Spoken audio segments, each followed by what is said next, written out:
Laolu, one of the biggest outcome of this meeting at the State Department was that we Save Nigerian Group USA, which is a non-profit that organized this rally, led by me and the steering committee, asked the State Department for a creation of a diaspora-led civil society task force to work with the State Department to make sure the truth is being exposed, to make sure whatever actions they are taking, they can check with us. We are Nigerians, we can give them the data. We have whistleblowers all over the country in Nigeria that reach out to us. And Isaac Six said, approved. He wrote it down there, right there. And everyone was just clapping, was like, normally this takes time for you to work to get him to approve it. Yeah, Stephen, who is Isaac Six? Who is that? He's a senior Trump appointee leading the Department of International Religious Freedom. Okay. Of course, his office is worldwide, but Nigeria is at the heart because Nigeria is the deadliest place to be a Christian. More than 7,000 Nigerians have been killed between January 1st and August. Over 100,000 killed. That is an undercount. As a matter of fact, Open Doors have 52,000 already documented and verified. So the names are there, the mass graves are there. So nobody in the world is going to think that this can be washed away.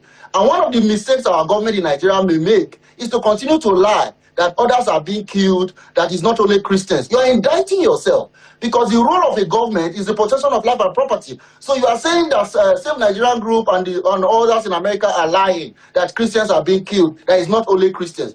Should anybody be killed? So I did recommend during this meeting that Nigeria should consider going back to our original constitution that was agreed upon when we started this country. As a matter of fact, I believe that the 1999 constitution started with a lie. It said, we the people. I wasn't there. Laolu, you weren't there. We did not agree on this 1999 constitution. It was an imposition. So it starts with a lie. How about we return to regional government where we can have parliamentary system so that regions can protect themselves, so that our friends and brothers in the north can have their practices. We in the south can have go to church in peace. What happened in Kwara, the CAC church, is an eye-opener.